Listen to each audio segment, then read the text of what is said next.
Assalamualaikum warahmatullahi wabarakatuh. Kembali lagi di channel YouTube Ina Fier, dan kali ini saya akan ngobrol dengan salah seorang penambang belerang yang ada di Kawah Ijen. Kebetulan karena TKP kita sekarang podcast ini adalah berada di salah satu warung Ibu Eka yang ada di Kawah Ijen atau Taman Wisata Alam Ijen, ada di Banyuwangi, Jawa Timur. Nanti boleh Jadi, enggak apa-apa, lewat saja, silahkan. Jadi beliau selain menjadi penambang juga menjadi apa tuh yang dorong-dorong itu, Pak? Troli. Yang dorong troli atau ojek troli. Jadi saya jelaskan dulu yang tadi pengalaman kenapa saya berkeinginan untuk mengajak ngobrol Bapak siapa? Bapak Yadi. Pak Yadi ini, karena waktu naik tadi itu sekitar pukul 4 sore naik ke Kawah Ijen dari Loket, dan nyampe sana itu sudah pukul 6, sudah gelap gulita. Dan karena saya bawa anak saya yang umur 5 tahun itu di atas sudah sangat dingin sekali, terburu-buru turun. Untungnya di tengah perjalanan ketemu dengan Bapak Yadi ini yang menjual jasanya untuk mendorong troli untuk membantu kami turun ke bawah. Dan beliau ini dari ceritanya sepanjang perjalanan tadi membuat saya ngewek menitiskan air mata karena pengalaman kerja dan keinginan beliau untuk mengangkat anak-anaknya agar tidak menjadi seperti beliau ini. Ya, betul. Ini saya yang pertama dulu, Pak. Ya. Dari tahun berapa Bapak menjadi pendakian untuk mikul belerangnya itu mungkin tahun 2012. 2012 ya. Mulai tahun 2012 saya sudah mikul belerang. Dari kawah Ijen dasaran itu. Itu berapa kapasitasnya yang dipikul, Pak? Mungkin kalau sekalian itu mikul belerang minim beratnya itu ya sekitaran 3 kintal atau 300 kilo. Ya Allah, dipikul. Kalau dipikul, mikulnya itu kan satu pikul ya. Minim satu pikul itu 50 kilo. 50 kilo. Bolak-balik ke sana kali. Jaraknya sekitar 1 kilo. 1 kilo. Ya. Berarti dari yang tadi itu. Ya, dari rata tadi puncak turun ke bawah itu 1 kilo. 1 kilo. Ya. Setelah di 1 kilo itu langsung diangkut menggunakan troli, bukan dipikul lagi. Enggak, langsung pakai trolinya yang pakai troli ya. Itu, ya. Sayangnya tadi kita tidak dapat mendokumentasikannya karena gelap ya, sudah malam.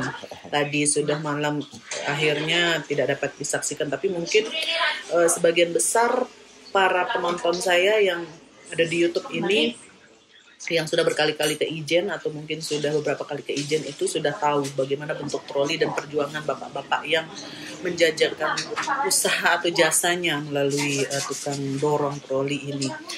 Dan sebagai pendorong troli udah berapa lama, Pak? Kalau pendorong troli sekitaran 5 tahunan.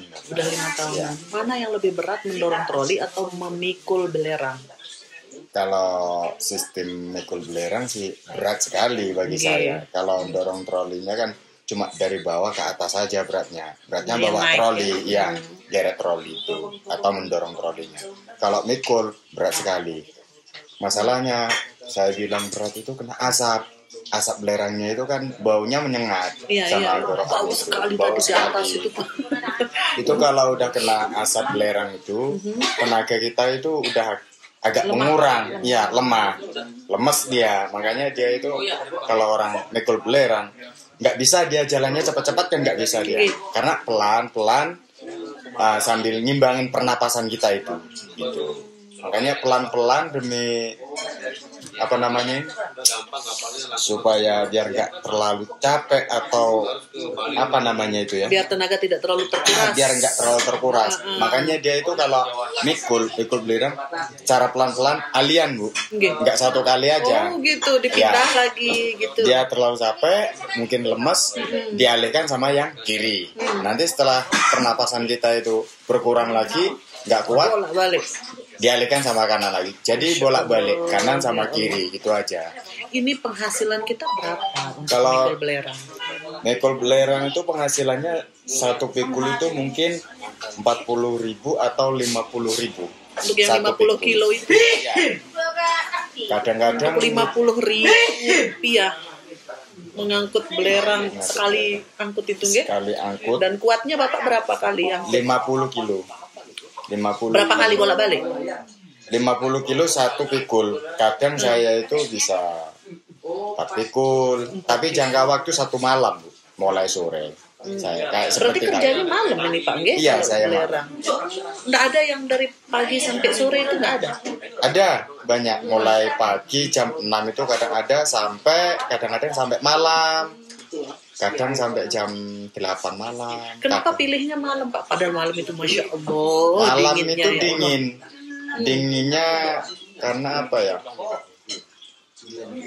Mengejar waktu. Kalau malam mengejar waktu. Memang sih kalau dianggap itu kalau kerja siang enak. Enaknya jalan dari rumah sekitaran pukul 4 pagi, nyampe di sini mungkin sekitaran pukul 6. Pukul 6 nyampe ke dasaran puncak, itu sekitaran pukul 8. Pukul 8 pagi. Jam berarti. Ya. Habis itu turun ke dasaran, ambil belerang. Itu enggak terima ngambil, Bu. Dipecuk dulu. Harus kita dipecuk dulu. Sendiri-sendiri berarti. Iya, sendiri-sendiri. Habis dipecuk pakai linggis itu, baru diangkut ke atas, ke dasaran, diratakan. Ke punggungnya itu. Habis itu balik lagi. Balik ke bawah lagi. Balik ke bawah lagi, ambil lagi. Terus kayak seperti itu kadang-kadang orang yang kalau mampu sih tenaganya itu bisa 5 kali 6 kali. Kayak seperti saya kan sedikit demi sedikit. Kalau dipikir-pikir dikit-dikit saya sedikit demi sedikit. Akhirnya lama-lama kan banyak. Kalau orang-orang kadang minim kan 3 kali. 3 kali karena berarti dia berat. Totalnya Bapak ini satu malam itu sanggupnya berapa rupiah yang dihasilkan?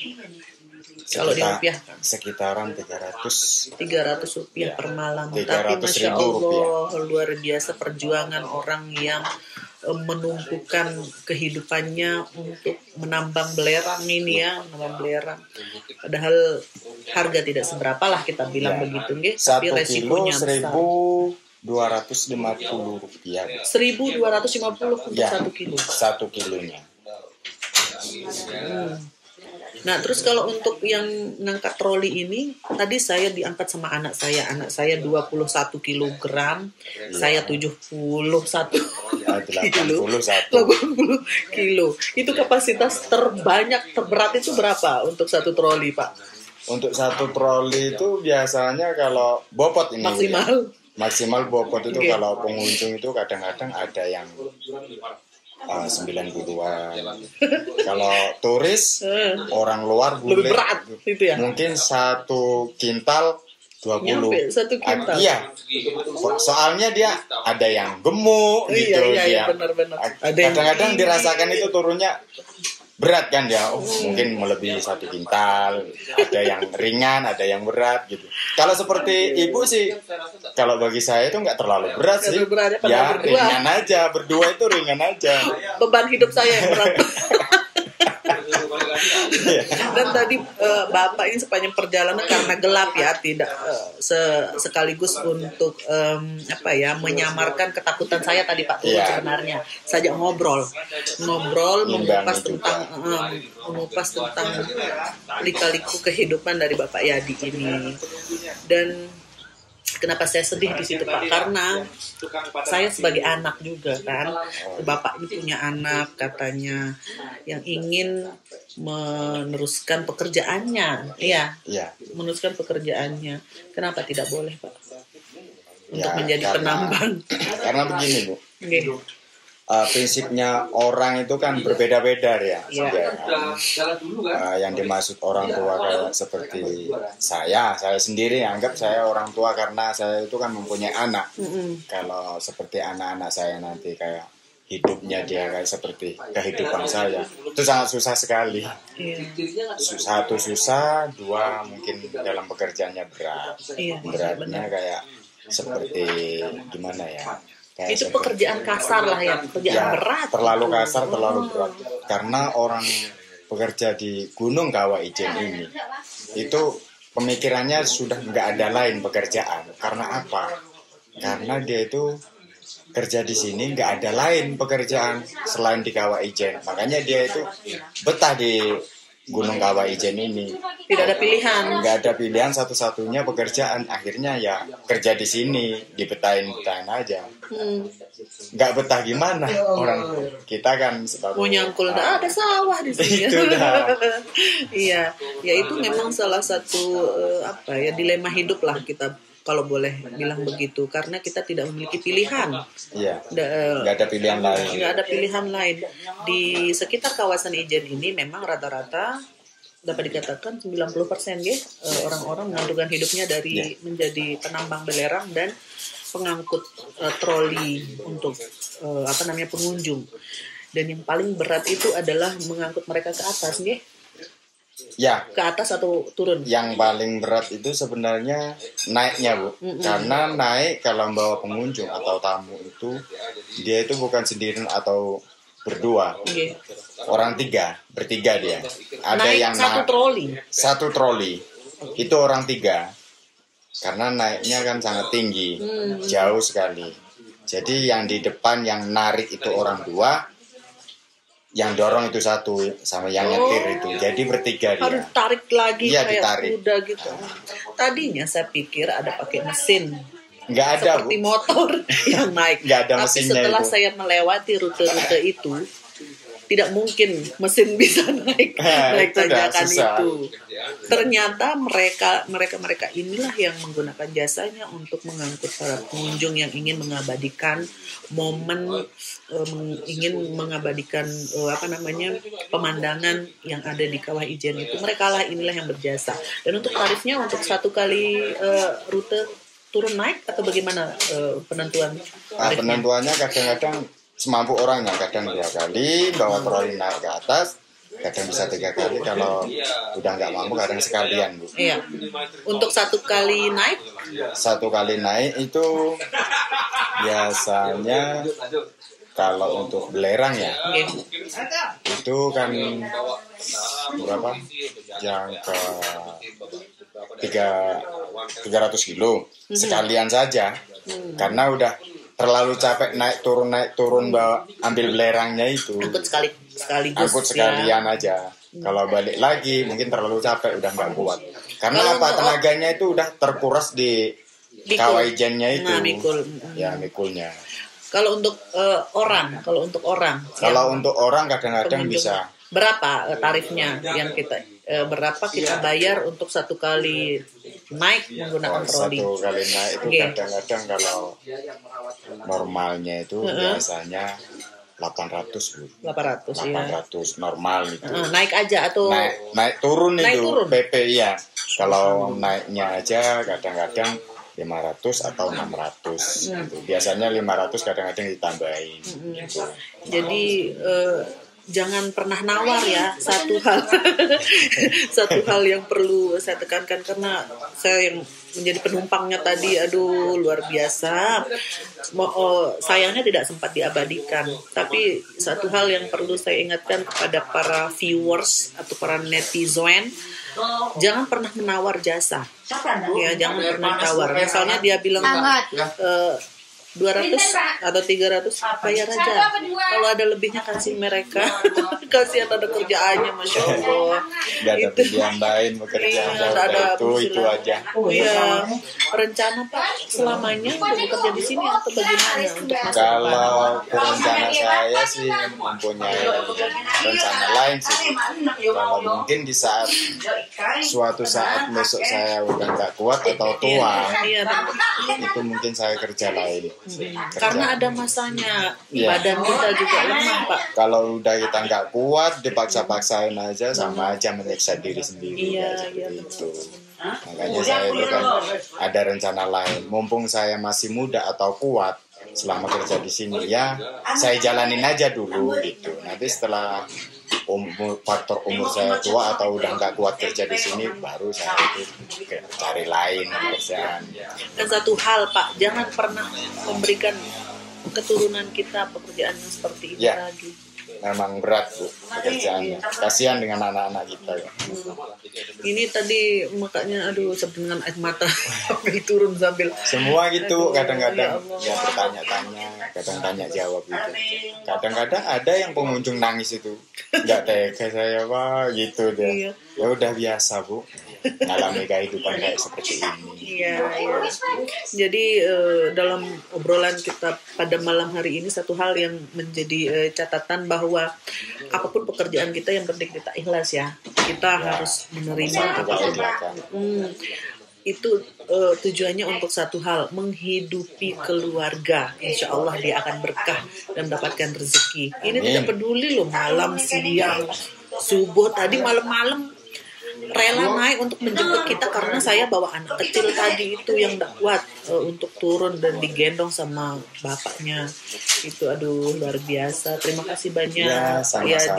untuk waktunya, dan terima kasih juga untuk untuk tumpangannya Ya, yang sama-sama. saya berat sekali.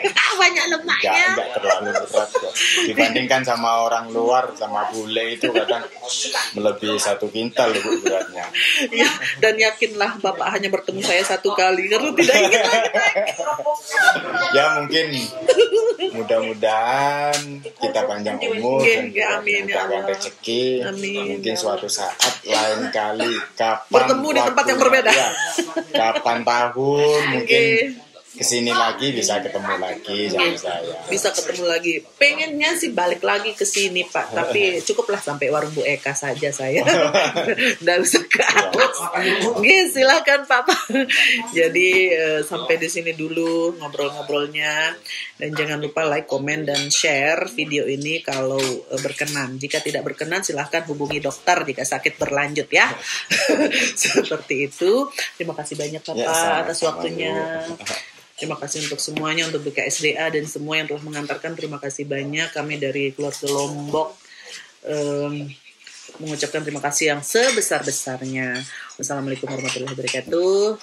Sampai jumpa di next video perjalanan menuju ke Jawa Timur dan Bromo.